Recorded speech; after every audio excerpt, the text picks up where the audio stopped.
Karma by की पुकार कन्हैया ने सुनी, दौड़े दौड़े चले आते हैं। कन्हैया कहते, अरे कर्मा ऐसे कैसे भोग लगा लूं, पर्दा तो करो। तो महाराज कर्मा बाई दौड़ी दौड़ी जाती हैं, पर्दा करती हैं, फिर ठाकुर जी भोग लगाते हैं। अब यही सिलसिला रोज का हो चुका है। कर्मा बाई खिचड़ा बनाती है, रोज उसमें और ज्यादा घी डालती है, गुड़ डाल देती है, फिर ठाकुर जी से प्रार्थना करती है। फिर रोज ठाकुर जी आते हैं और आकर के उस खिचड़े का भोग लगाते हैं। अब महाराज कई दिन बीत चुके ऐसा होते होते। फिर उसके बाद उनके माता पिता वापस आते हैं। जैसे उनके माता पिता वापस आते हैं तो उनके पिताजी उनसे पूछते हैं कि रोज ठाकुर जी को भोग लगाया? कर्मा बाई कहती हैं, रोज लगाया और कन्हैया ने आकर के ग्रहण भी किया। माता पिता सोच में पड़ गए हैं। फिर उनकी नजर पड़ती है, जब वो गए थे तो जो गुड़ का मटका है वो भरा हुआ था, पर जब वापस आए हैं तो गुड़ का मटका खाली हो चुका है। तो कर्मा बाई से पूछते हैं कि कर्मा तुमने गुड़ खाया है? कर्मा बाई कहती हैं, मैंने गुड़ नहीं खाया। अरे रोज खिचड़ा बनाती थी तो ऐसा लगता था कि कहीं गुड़ कम ना रह जाए, घी कम ना रह जाए, इसलिए रोज ज्यादा घी डाल देती थी, ज्यादा गुड़ डाल देती थी।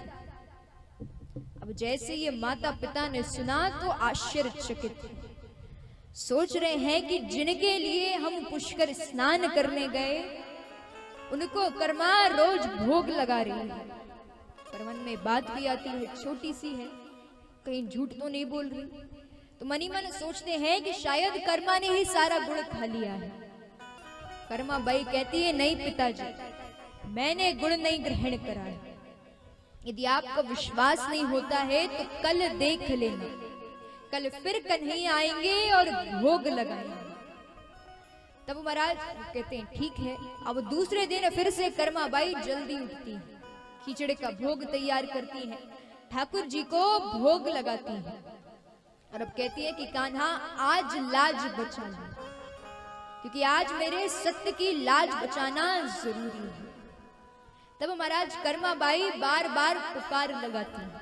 उनके माता पिता देख रहे हैं और जैसे ही उन्होंने पुकार लगाई तो ठाकुर जी सिंहासन पर से कूद जाते हैं, सिंहासन डगमगा जाता है।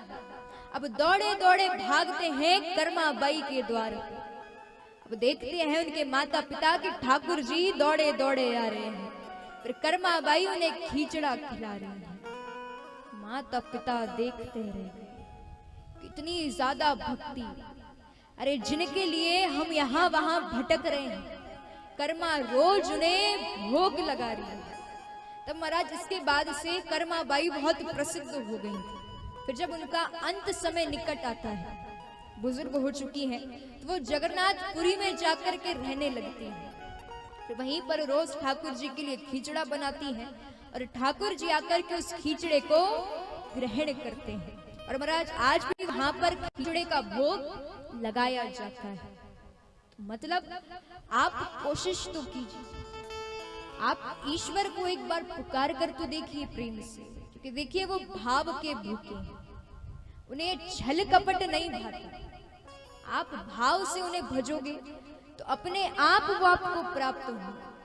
कहा जाता है कि भावना में भाव नहीं तो भावना बेकार है, और यदि भावना में भाव है तो भव से बेड़ा पार है।